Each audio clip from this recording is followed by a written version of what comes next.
When you bring your child home for the first time, you want a baby monitor you can trust. When you choose Stork, you choose technology trusted to monitor 10 million babies in hospitals every year.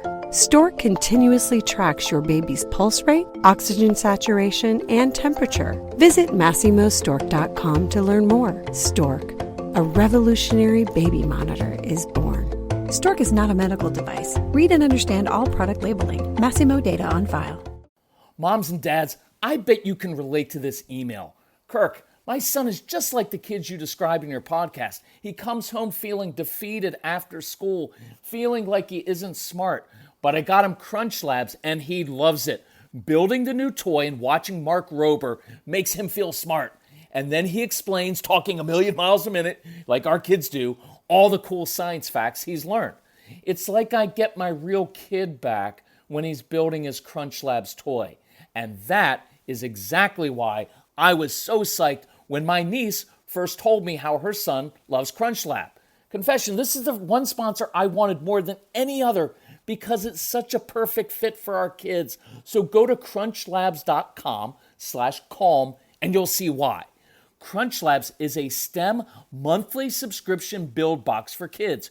Your kids get a really fun toy in the mail every month. And what kid doesn't love that? And then they put it together by watching a step-by-step video from former NASA engineer Mark Rober, where he teaches all the cool physics that make the toy work. Mark's passion is helping kids think like engineers. And this helps your kids develop resilience and problem-solving skills while having a ton of fun. Get your kids something they will actually love, use, and look forward to getting all throughout the coming year. Build your child's confidence now. Visit crunchlabs.com/calm and get your kids Crunch Labs today. Obedience. How do you get your child to be obedient? I'm going to answer this question in probably a different way than you expect me to, and it may irritate you and trouble you, but I'll get to that. Welcome to the Calm Parenting Podcast. This is Kirk Martin, founder of Celebrate Calm. You can find us at celebratecalm.com. We've got there you can sign up. We've got our Facebook page. We have obviously our podcast, free newsletter. Sign up for it at celebratecalm.com or email Casey, Casey, at celebratecalm.com. Ask him, say, hey, sign me up for the free newsletter. The reason is you get a lot of this in writing. And I do a lot of times in the podcasts and through the newsletters, I give scripts. What do you say? And it's helpful to see it in writing. And, you keep a little file folder in your email for our newsletters. And then when you're struggling with something, you pull up and say, oh, meltdowns by the subject line. You pull different things up. Anyway, it's helpful. If we can help you, let us know. So heading into Christmas, and I was thinking, hey, what topic should we do? And this one doesn't make sense, but I'm going to do it on obedience because I get this all the time, and I have a visceral reaction to that word. And I want to try to give you a couple different tips here and a different way to look at behavior. Before we get there, big shout out to our new friends in Wrocław, Poland, Artur and Monica. So here's what's cool, and I'm just telling this story for a reason.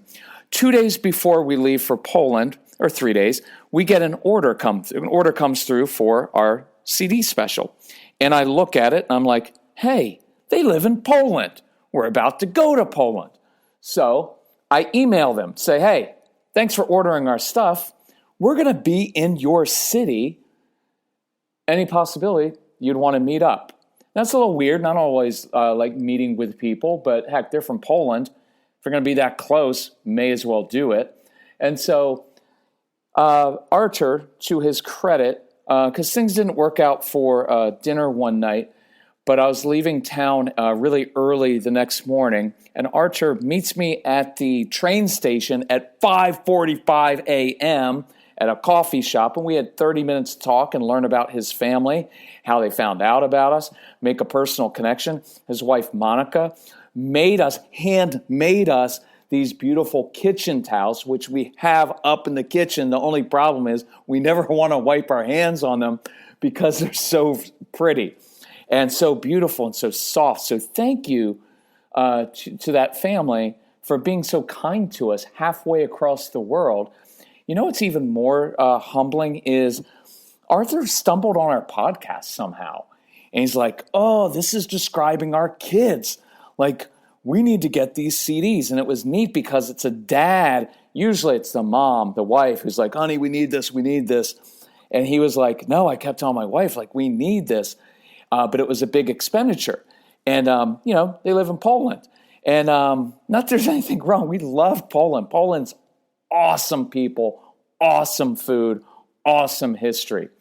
But the Christmas special that we have going on, it takes a little bit of extra cash with the whole currency thing, right, to buy things from Poland than it does necessarily maybe in the U.S.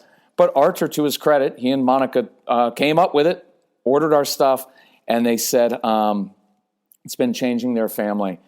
And that means a ton to us. And he did say, like right before, he was so kind, he walked me down to the right platform to make sure I got on the right train. Really, really sweet person. And so he said, you're right. When we had to come up with that money to do that, it said, we're serious, we're going to work at it, we're going to change. And that's why we do it. And that's why I require an investment from people, because I want you to take this seriously, because Arthur and Monica are literally changing generations of patterns in their family, and their kids and their family are going to be different. And it's really, really cool. And so I appreciate them doing that and being so kind to us. And I wanted to tell you that story too, because this is personal. We're getting a lot of new people through the podcast. And I want you to know, this isn't some like impersonal big business. We're not like selling other people's products. We create and make everything that we have, and it's a family run. This is our family does this. This is what we do. And there's one, I just went on a little walk because it's beautiful here today. And I was thinking about this, that the biggest compliment that I really appreciate isn't like, oh, you really changed our family, because we get a lot of testimonials, and that's awesome, and we appreciate it. But when I get those testimonials like, well, you've changed our family, we're doing this, my reply is always one, well, thank you. But no, you changed your family. I gave you some tools and some insights and some strategies that work, but you had to choose to make a different choice. You had to choose to change yourself instead of your kids. You had to humble yourself and choose a different path. You had to do the hard work. So you're my hero, not the other way around, right? Like, you've done the hard work. So I do appreciate the testimonials. And by the way, that's what we're just going to continue. We were going to end the Christmas sale last week, and Casey and I we decided as a family, let's just keep it rolling, because we're getting so many testimonials, because we're making it so affordable. If you go to celebratecalm.com, on the one of the tabs, you'll see Christmas sale, right? And there's a no BS program. We have both at the lowest prices we've ever done. And we thought, we're getting so many testimonials from people who, for the first time, are investing in our products and investing in a new way of life, a new way of parenting. Let's just keep rolling with it. So we're continuing with it. So it's awesome. So take advantage of that. But the biggest compliment that I get, and I just wanted to share this because it's Christmas time, we're getting a little bit sappy and stuff, is when I get an email, because I answer emails personally, right? Because many years ago, we had this consultant come in. He's like, Kirk, you need to create a bigger platform. We need to put pictures of you up on stage from a different angle with these big crowds, and you can't answer email because you need to convey the message that you're too big and important and busy for that, and you have staff for that. And I was like, well, that's a lie, because we don't have a lot of staff for that. And so I tried it for about a day, maybe. It was stupid. You know why? Because it's personal to us. And when I see an email come through and someone needs help, what am I going to do? Like, shovel it off and say, like, I'm too important to answer your question? That'd be jerky and stupid. Now, I can't answer every email, and I don't answer every email. Just because I have a family and my time is very important, but we try to help as much as we can. But the point is, it's a very, very personal thing to us. And we read these emails and it hits us, and it's emotionally taxing at times to hear some of these things from parents. And I want you to know, if you need help, reach out to us, because when you do, you're not calling a 1-800 call center where you're going to hear like all these people in the background that we hired to answer questions. You're probably going to talk to my son, who was the reason for Celebrate Calm anyway, because he was such a difficult, challenging child. but he is such an amazing young man. So call him, 888-506-1871. Email him, casey@celebratecalm.com. And one of my biggest joys in life is I pretty much read everything that comes through the business, and occasionally, don't tell Casey, he knows this, but I go and I read the sent file, and I look at what he's sent to people. And one of the most gratifying things for me is I hear all the time people reply back, Casey, thank you so much for working with us. Thank you for going out of your way to help us. Thank you for making this work within our budget. Thank you for replying so quickly. So I want you to know, if you're new to us, that we're here to help you. It's a very, very personal mission to us. And anyway, that's what we want you to know. So, obedience. I didn't make a lot of notes on this on purpose, partly because maybe I'm a little bit lazy with it, but I didn't want to overthink it. I want to share kind of what comes up. We get a lot of emails saying, well, we want our child to be obedient. There's something in that word that really bothers me, right? And I get it. I get the thought behind it, but here's what I kind of hear when I hear the word obedience coming from a parent. It carries kind of this icky thing to me, which is a demanding authority figure who is demanding that his child submit to his will. And I know many of you are going to be like, well, but isn't that what God does to us? I'm like, I'm not so sure I hear it that way, right? And this, I know you're going to be like, yeah, but you're soft, you're not obedient, you don't listen, you don't respect authority figures. There may be a little bit to the fact that I don't like authority figures, but I don't like the tone that comes out when I hear obedience, and here's why. What I usually hear in it, it's usually from parents who are so focused on getting their child to be outwardly obedient that they're trying so hard to change their behavior.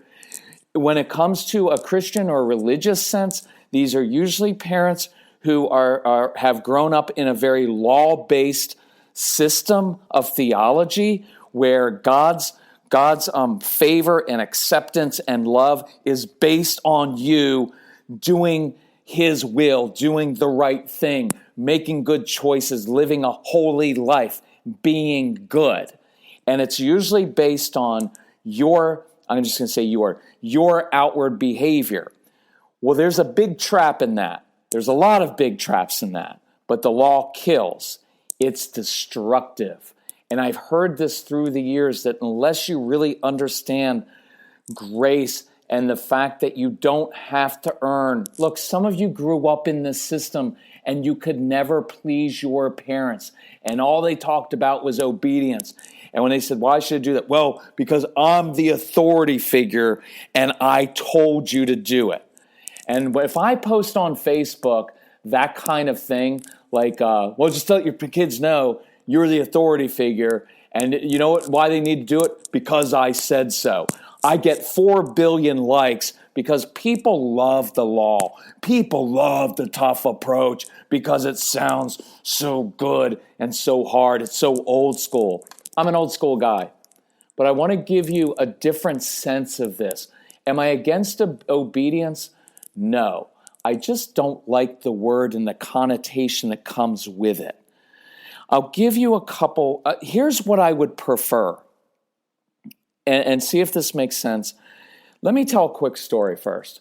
So my son Casey, who is very, very strong-willed, because he got that from me, we used to argue a lot until I learned not to do it. But there was a time when he was 12 or 13 or 14, when we were going back and forth, he had asked, he had actually probably demanded, that he be able to do something that I didn't think was appropriate and I didn't want him to do. And so, I was trying to teach him through a couple principles what to do. And he would, by that time, we had a good relationship. And he was like, well, Dad, what about this? What about this? And I was like, that's a good point, Casey. It's a good point. Like and I encourage you to listen to your kids because they often make really good points and they want to be heard. And we went back and forth over this, and I could tell it was really, really important to him because he was really digging in. But it was also really important to me, and I was digging in. And I knew all along I have the trump card. I can always pull out, I'm your father, and what I say goes. And I have zero problem with that. I have no problem with the fact that I'm the authority figure and what I say goes. I don't shrink back from that. I don't give in to my son. I didn't just give him things because I was afraid he was going to be mad at me, because I don't need him to like me, and I didn't need him to be happy with my choices. I wasn't dependent on his response, and I can say no to my son very, very easily, and I'm fine with that. But I don't ultimately like that approach, and I'll tell you why in a minute. So this is like an all-day thing, and we were kind of at like, he made good points, I made good points. We both thought we kind of won the little debate and had the better point. But I knew at that point, there's no way I'm convincing him that my arguments are correct. And he knew there's no way that he's going to change me. So I remember at the end of the day walking in to the room, sitting down, because I love changing body posture. And I sat down and I looked at him and I said, Case, I said, I've heard you and I understand your heart in this. And I said, I'm not giving in and I'm not going to change my mind. But I want to ask you one question. I want you to think about this. Do you trust me? See, it almost I can feel it. It still almost makes me cry inside. I can feel that. Do you trust me? Do you trust that I have your best interests at heart? Do you trust that I'm not just trying to be a jerk? Do you trust that I'm not just trying to be a killjoy to keep you from having fun with your friends? Do you trust that I have some life wisdom that could save you some pain? Do you trust me? And then I said, you don't have to answer that right now, but that's the question I want you to ponder. And so I walked away. And later that day, I remember at that time, he didn't come and talk to me, because sometimes it's awkward for teens, like, Father, I've considered what you... I remember he texted me and he said, Dad, I trust you.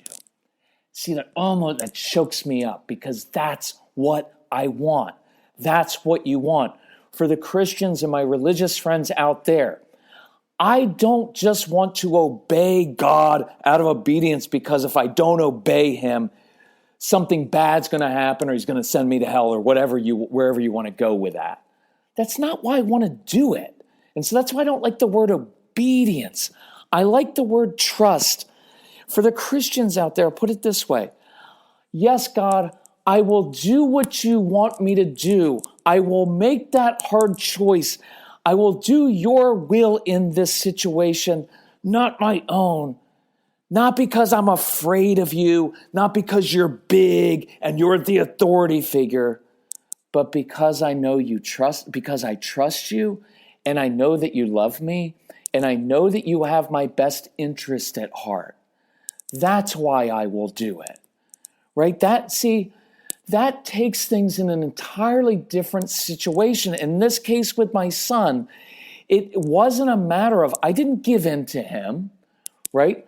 I still asked him and requested that he do what I ask, but I didn't put it in terms of, well, I'm your father and you need to obey me. Because I guarantee you, 80% of the time when I hear those words in that tone, what you have in the home is a parent and a child who are just locking horns all the time with constant power struggles. And the only thing that ever happens at the end is it creates a bigger divide. Does the child ultimately obey the parent? Yes, because they're doing so because they're being forced to do it, or sometimes they're doing it out of other reasons which aren't good, right? Which coercion, threats, whatever.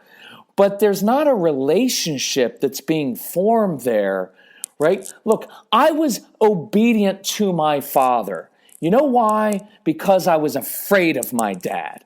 Because my dad, look, I love my dad, but I didn't respect my dad. I feared my dad. And as I get older, and I'm not being disrespectful, my dad had a really hard life. And he tried his best. he really tried to be a good dad. My dad didn't have a lot of tools. He didn't have a dad. He didn't have a grandfather. He had a rough life. But my dad was also a mean, vindictive person who wasn't a really good person. Who, as I get older, I'm able to say that now without any malice with it, because I just told you he did the best that he could, and he had in his heart he was trying. But I didn't obey my father because I trusted or respected him. It was because I feared his eyes, and I never got his approval. So my father had 4 sons who were obedient, and none of us had a relationship with him. So if you want obedience, go for it. Okay, and I'm being a little bit harsh here, but I want to be at times with this because I want to shake you, because some of you have grown up and you taught your kids those songs of like, obey right away with a happy heart, obey, O-B-E-Y, and you sing songs. And the one word that your child grows up hearing is obey, obey, obey, obedience. What they don't hear is trust and respect and love. And unfortunately, in a lot of religious homes, it's not about love. It's about, well, my job is to get to my child to behave the right way. No, it's not. It's not. And I'm being a little bit passionate about it because you will destroy your child's relationship with you if that's all you're after. And your child will grow up and not trust God. And that's why some of you who are listening, or some of you have a husband who does this, or you grew up and you're battling this decades and generations of religious thought in here, that's all it's about is to get you to behave. And when we're traveling through a lot of these, you go to these old cathedrals and things that are hundreds and centuries, thousands of years old, not thousands, some of them were like 1,200 years old. But you know what primarily the pictures are of? Judgment. Damnation. Why? Because that's how they control people, and that's how they got people to change their behavior. But that doesn't foster a good relationship. Look, I just got this email from a mom. My husband was physically abused as a child, didn't have a great dad. Afraid it's going to be in our future. They've got a toddler, 4-year-old, right? And my husband gets upset when his authority gets tested. He'll sometimes grab our son. Sometimes he'll even grab him by the ear, squeeze hard, yelling, "Who's the boss? Who's in charge?" Look, that's a little bit more extreme. Most of you don't have that, but some of you do. Look, they're on a collision course for some really nasty stuff that's about to happen. You can get obedience, good outward behavior, but you won't have changed your child's heart. Right? And we act in a lot of circles like, well, obedience is the highest ideal or goal. It's not. A changed heart is. A trusting relationship with an authority figure so that, and look, there's another point to this, so hang in here. Let me finish this part up. I want your kids to listen to you because they trust you, because they know that you can control yourself, that you are a trustworthy person who has wisdom to help them. Does that make sense? That's what I want. Second point in the whole obedience thing is, I guarantee you, probably 60, 70% of the time, you're misjudging and misinterpreting your child's motives. So you'll see the outward behavior is often bad, inappropriate, wrong. No doubt about it. But that doesn't mean that's what they were thinking in their heart. Here's another one. Most of your kids, when you tell them to do something, their first thought the question is be, why? And you're going to misinterpret that most of the time as, well, he's just being defiant, disrespectful.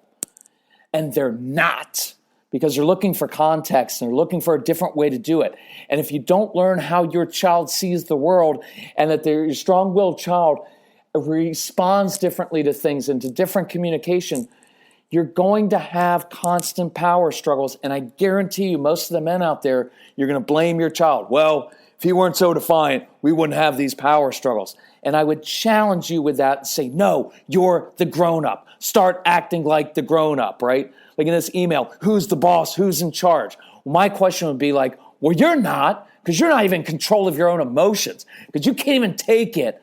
Sorry for being, look, I don't want this to come across as being, I don't know what the right word is, judgmental, but I want it to hit home because sometimes you have to be shaken out of decades of thinking of things and for someone to say, that's not right. You're not even charging of your own emotions. You can't even deal with a 4-year-old, a 6-year-old, 8-year-old. Let's make it this. Your 14-year-old has an attitude and your whole day's ruined. Boo freaking who? You're 35. You're 40. So you be the grown-up. Stop putting everything on an 8-year-old and a 4-year-old and a 15-year-old when you can't even handle it. Look, that is not being judgmental towards you either. But I want to shake us up a little bit and say, we have to grow up. We have to change ourselves, right? And I get it. Your kids are difficult, and most of your kids are a pain in the butt. They are. Guess what? Casey was a huge pain in the butt. Didn't go to bed on time, super emotional, got upset about everything, didn't listen to his teachers, couldn't do his schoolwork. Everything was difficult. If one parent took him out, wife took him out, he was just fine. If both took him out, he was a terror. Couldn't go to dinner, couldn't go in public, couldn't go to different places, couldn't do anything. Forget about family get-togethers because he was always awful. Everything was a pain with Casey. But guess what? He was a kid and I was the grown-up, and nothing changed until I finally said, maybe I should change how I view my son. Maybe I'm misinterpreting what's going on. Maybe I should be a little bit more patient, and instead of dismissing everything in his life, I should listen and figure out a different way to communicate with him and change that. That's what I want. Stop focusing on how disobedient your kids are and instead focus on how can you become that trustworthy person that your son and daughter want to listen to? How can you de-escalate situations? Because I guarantee you, if you've got an older child, you've had these situations blow up 40 times, 400 times. And you keep reading books and searching the internet for how can I get my son to stop doing that when the answer was there all along, which is it's not about changing his response. It's about changing yours. And if you learn how to de-escalate situations, which is completely in your control and your power, completely, it has nothing to do with your child. Within minutes of listening to this podcast, within hours or a day, you're going to have some kind of power struggle with your strong-willed child. Your teenage daughter is going to come home with an attitude. They're going to mouth off. They're going to tell you, no, I don't want to do it. They're going to complain and cry over doing homework. They're not going to listen to you when you ask them to take out the trash. Something's going to happen. And the decision point is not how are you going to get that child to do X. It's going to be what are you going to do differently in that moment? Because you begin the escalation by reacting to them.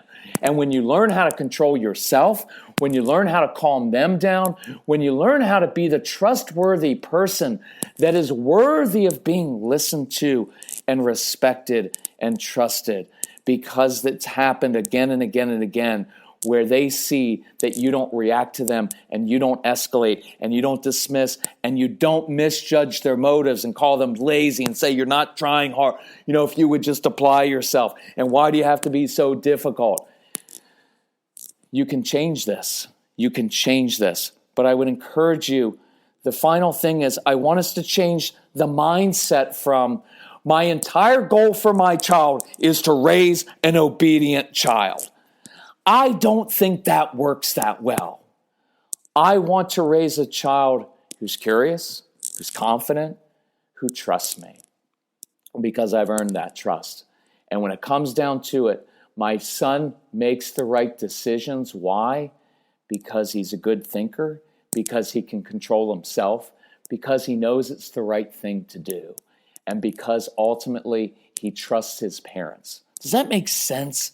It just takes you from this whole wrangling over behavior to changing their hearts and changing your relationship. And I hope I never stop saying this. The quickest way to change your child's behavior is to first control your own, and even more importantly than that is this. The quickest way to change your child's behavior is by building a closer, trusting relationship. Relationships change behavior, right? Does that make sense? And I guarantee you, I had a couple notes here at the bottom. Many of your kids have a lot of shame and embarrassment. That's where the meltdowns come from, because because they're often impulsive and they make bad decisions. And then we get on them right away, and there's this shame thing that hits them because they know what they did was wrong.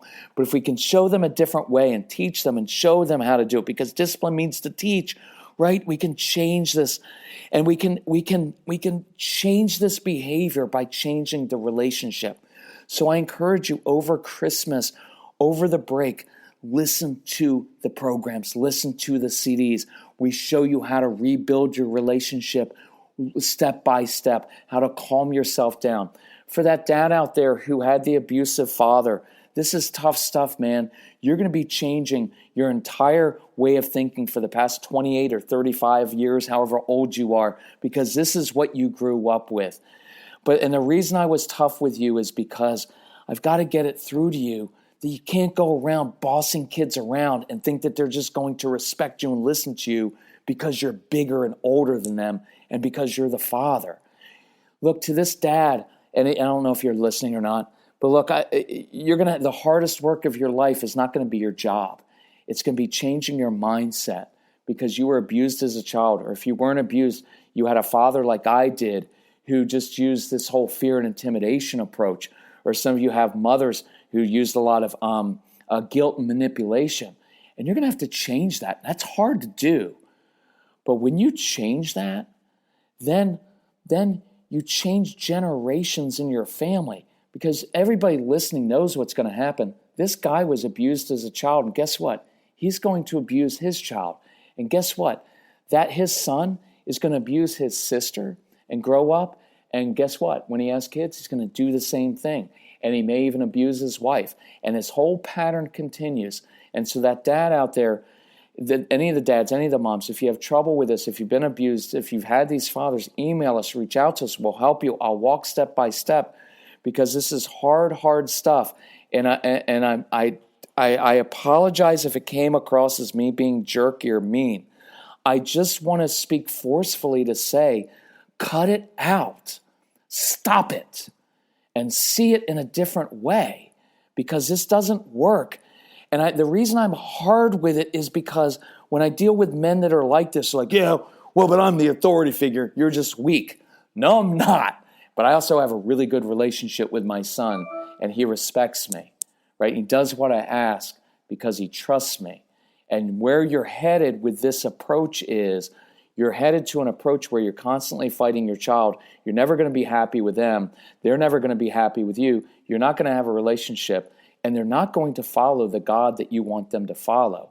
Because why would they? Because who wants to follow a God who's just up there bossing people around and who's PO'd all the time, ready to just punish people because they didn't obey? Who wants to follow a God like that? Who wants to follow a parent like that? Who wants to follow a boss at work like that?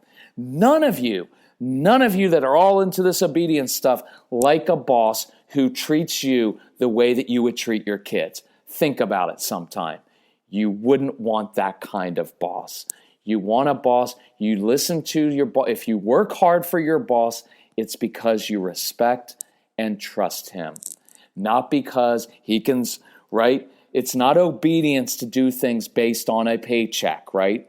That's outward behavior. I hate you, boss, but I'll do what you say because I need the job. But look, let's go with this for a second. Inside, you resent that boss.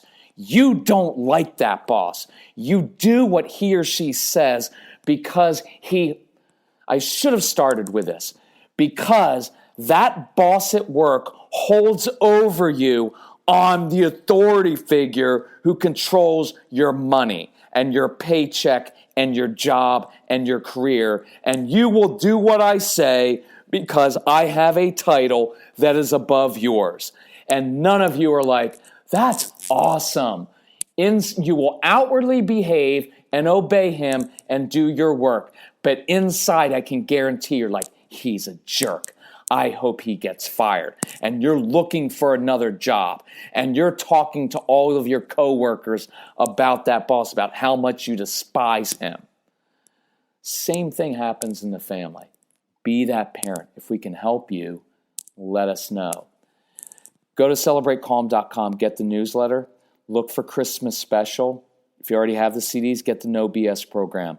It's another week we've got it on sale. It's ridiculously cheap right now. It will change generations of your family. So do it. Thank you all for listening. And if we can help you, just let us know. Thanks so much. Bye-bye.